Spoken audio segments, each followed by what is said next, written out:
అయితే రాలే. మిగతా సంఘాల నాయకులు కొంతమంది డబుల్ గేమ్ ఆడడము, లేకపోతే వాళ్ళ పాపం గడుపుకోవడానికి ఉద్యోగులకు ఒక మాట, ప్రభుత్వం దగ్గర ఒక మాట, ఇట్లాంటివి చూసాం. సరే అవంతా పోనీలే, అదంతా గడిచి ఇప్పుడు వాళ్ళే బొకేలు పట్టుకుని క్యూలో ఉన్నారు ముందు. అవి కామన్ కదా, అవి కామన్ కదా.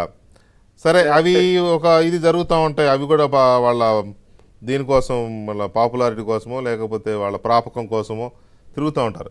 నేను అనేది ఏంటంటే, ఓకే ఉద్యోగుల జీతాలు 1వ తారీఖు పడడము, ఈ వాలంటీర్లు లేకపోవడం, ఇది తర్వాత మాట్లాడదాం. మీరు 5 ఏళ్ళు చూశారు కదా, 5 ఏళ్ళకి ఇవాళకి మీరు ఏం తేడా గమనించారు? సార్ ఒకటి ప్రధానంగా ఏంటంటే సార్, ఈ పేడే అనేది, ఇప్పుడు 1వ తారీఖు అనేది పేడే అని ఎందుకు పెట్టుకున్నాము, ఆ రోజు జీతం వస్తుంది. సో ఎవ్రీథింగ్ ఒక ఎంప్లాయీ, అతని డిపెండెంట్ కుటుంబ సభ్యులు అందరి ఆ ఫ్యామిలీ బడ్జెటరీ ప్రిపరేషన్ అంతా ఆ 1వ తారీఖు పేడే మీద ఆధారపడి ఉంటుంది. అవును. ఇప్పుడు ఆ 1 నాడు రాకపోవటం వల్ల జరిగే నష్టాలు ఏంటో చెప్తాను వినండి. ఆత్మ న్యూన్యతా భావం ఆ కుటుంబం, ఆ సమాజంలో చాలా ఇబ్బంది పడుతుంది. 1వ తారీఖు నాడు పేపర్ వాడు వస్తాడు, పాలోడు వస్తాడు, గ్యాస్ వాడు వస్తాడు, ఇంటిది కట్టాలి, ఇంటి వాడిని అడుగుతాడు.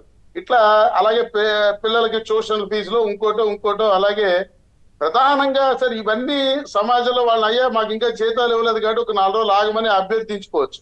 కానీ అభ్యర్థించుకునే అవకాశం లేని సమస్య ఒకటి మేము ఫేస్ చేసాం 5 ఏళ్ళు. ఏంటంటే సగటున ప్రతి ఉద్యోగస్తుడికి బైక్ లోనో, హౌస్ లోనో, పిల్లల ఎడ్యుకేషన్ లోనో ఏదో ఒక లోన్ బ్యాంక్ నుంచి లోన్ లేని ఉద్యోగస్తుడు ఉండడండి. వాళ్ళందరికీ ఆ ఈఎంఐ 5వ తారీఖు లోపు, 1 నుంచి 5 లోపు ఆ ఈఎంఐ డ్యూ డేట్ ఉంటుంది. ఆ డేట్ నాడు డిడక్ట్ కాకపోతే, అక్కడ ఫండ్స్ సఫిషియెంట్ ఫండ్స్ లేకపోతే మేము ఆ నెల మొత్తానికి పీనల్ ఇంట్రెస్ట్ కట్టేవాళ్ళం. అవునవును.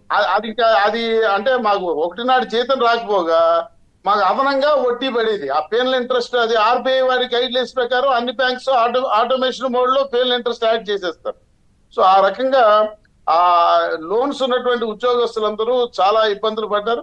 పాపం పెన్షనర్లు బాధ అయితే వర్ణాతీతంగా ఉండేది. నేను స్వయంగా నా ఫాదర్ ఇన్ లా 89 సంవత్సరాల ముసలాయన పెన్షనర్. ఆ వయసులో ఆయనకి ఆ డిమెన్షియా అది వచ్చి ఆయనకు కొంచెం మెమరీ అది తక్కువ ఉంటుంది. ఆ 1వ తారీఖు పెన్షన్ రాకపోతే 10-15 కాల్స్ ఫోన్ చేసేవాడు నాకు, నా పెన్షన్ ఇంకా రాలేదు అంటే ఇంకా నా పెన్షన్ రాదు అనేటువంటి భయం వచ్చేసేది వాళ్ళకి. అలాంటి వాళ్ళు మెడిసిన్స్ అన్నిటికి చాలా ఇబ్బంది పడేవాళ్ళండి. ఇవాళ ఇంకా అంటే ఇప్పుడు మాకున్న సమాచారం మేరకు అన్ని ఇప్పుడిప్పుడే లైన్ గా క్లియర్ అవుతున్నాయి. మీరు అన్నట్టు ఈ రాత్రిలోగా బహుశా 100% కంప్లీట్ అవుతుందని నేను అనుకుంటా ఉన్నా. ఇంకా కొంతమందికి అయితే కొన్ని డిపార్ట్మెంట్ వైజ్ గా వస్తా ఉన్నాయి. 1 or 2 డిపార్ట్మెంట్స్ ఇంకా రావాల్సి ఉంది. బహుశా ఈ నైట్ కి 12 దాటేటప్పటికి అంతా క్లియర్ అవుతాయని అనుకుంటున్నాం.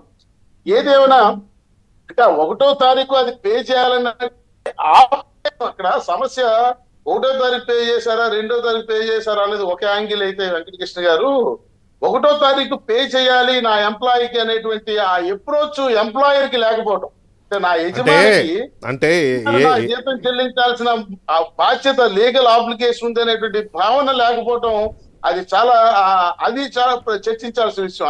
ప్రభుత్వ రంగమైన బాధ్యతగా భావించలేదు. ప్రభుత్వ రంగమైన ప్రైవేట్ రంగంలోనైనా స్టాచ్యూటరీ పేమెంట్స్ ని ప్రయారిటీగా పెట్టుకుంటాయి. అది వాళ్ళ బాధ్యతగా భావించలేదండి.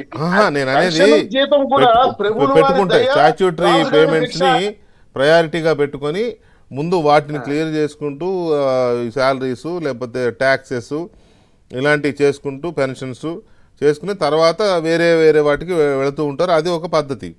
ప్రత్యేకించి గవర్నమెంట్లో ప్రభుత్వం ఖచ్చితంగా పాటించాల్సింది ఇవి ఈ జీతాలు, బత్యాలు. యాక్చువల్గా మనకి లీగల్ అప్లికేషన్ లో ఫస్ట్ ఛార్జ్ అని ఉంటుంది. అంటే ఆదాయం మీద వచ్చేటువంటి మొదటి చెల్లింపు ఎవరికి చేయాలంటే, ఇప్పుడు మీరు అన్నట్టు ఆ స్టాట్యూటరీ అప్లికేషన్స్ కి మొదటి హక్కుదారుగా ఉంటారు. అదే అంటున్నా, అది అన్డిక్లేర్డ్ అన్నమాట.